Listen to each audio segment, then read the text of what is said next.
अस्सलाम वालेकुम। आज हम बहुत ही मज़ेदार से बना रहे हैं प्याज के पकोड़े। एक बार आप खाएंगे तो यकीन करें हाथ रोकना मुश्किल हो जाएगा। रेसिपी बहुत ही ख़ास और शानदार है। आगे रमज़ान आ रहा है, यकीन करें ये पकोड़े इतने टेस्टी बनते हैं ना कि आप इसके फ़ैन हो जाएंगे, क्योंकि पकोड़े बहुत ही शानदार और ज़बरदस्त बनने वाले हैं। बिल्कुल बाजार जैसा टेक्सचर, जायका और फ्लेवर सभी कुछ मिलेगा आपको। बस आपने रेसिपी को फुल वॉच करना है, अपने दोस्तों के साथ शेयर करना है। रेसिपी स्टार्ट कर लेते हैं। बिस्मिल्लाहिर्रहमानिर्रहीम। यहाँ पे मैंने ले लिया था एक बाउल और उसके अंदर डालूंगी स्लाइस की हुई प्याज।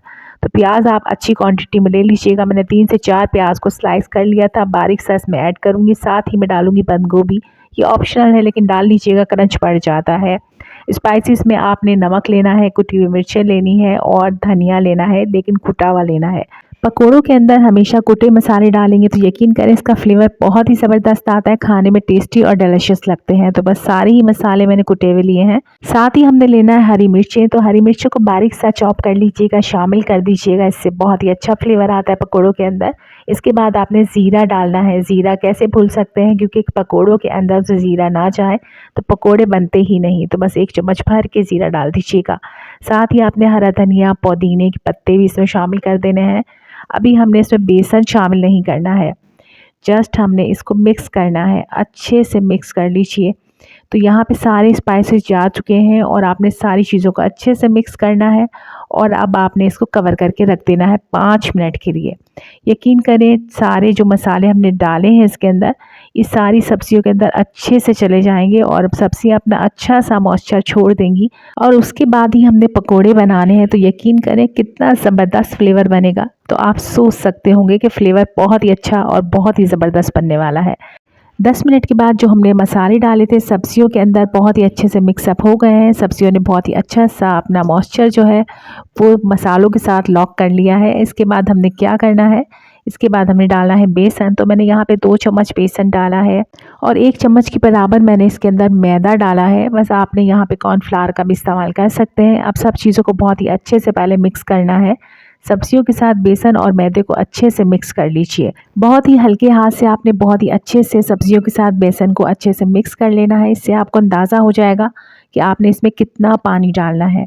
तो बस मैं अभी थोड़ा सा पानी डालूंगी, इसको मिक्स करूंगी।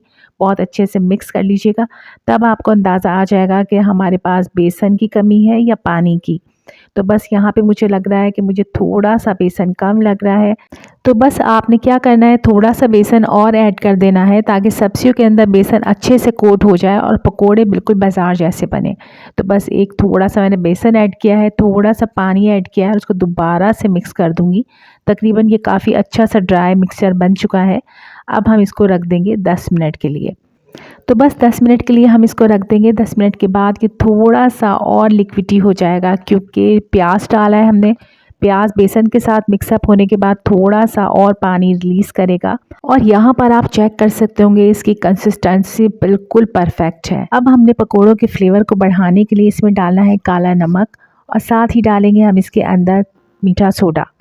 लास्ट में डालिएगा मीठा सोडा। इससे ये होता है कि आपके जो पकोड़े होते हैं काफ़ी अच्छे क्रिस्पी बनते हैं और ऑयल को ज़्यादा नहीं पीते।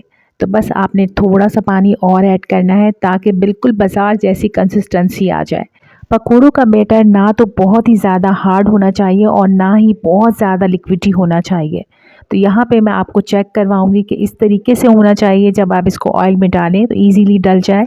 पकोड़ों को फ्राई करने के लिए या तो आप लोहे की कढ़ाई का इस्तेमाल कीजिए तो ज़्यादा बेहतर रहता है, लेकिन नॉन स्टिक पैन के अंदर भी आप इजीली बना सकते हैं।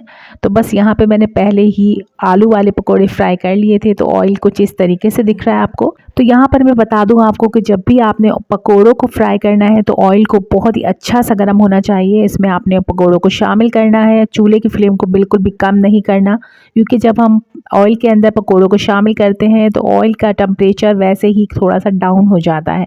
ख़वातीन को ज़्यादा अच्छा मैनेज करना आता है, जो कि कुकिंग करती रहती हैं या फ्राई करती हैं चीज़ों को। तो बस आपने यहाँ पे इसको बहुत ही लो फ्लेम पे या मीडियम फ्लेम पे फ्राई बिल्कुल नहीं करना है। बहुत ज़्यादा पकोड़े जलते नहीं हैं, बस आपने हिलाते चुलाते पलटते पलटते इनको बहुत ही ज़बरदस्त सा कलर आने पर इसको निकाल लेना है। इसी तरीके से ये सुपर क्रिस्पी बनते हैं। अगर ये ऑयल में काफ़ी देर तक पड़े रहते हैं तो ये ख़राब हो जाते हैं, बहुत ज़्यादा ऑयल पी लेते हैं और बहुत ही सौगी से हो जाते हैं। तो यहाँ पर बहुत ही ज़बरदस्त और क्रिस्पी से मज़ेदार से बिल्कुल बाजार जैसे पकोड़े तैयार हो चुके हैं। इसको गरम गरम ही खाइएगा, मज़े आ जाएगा।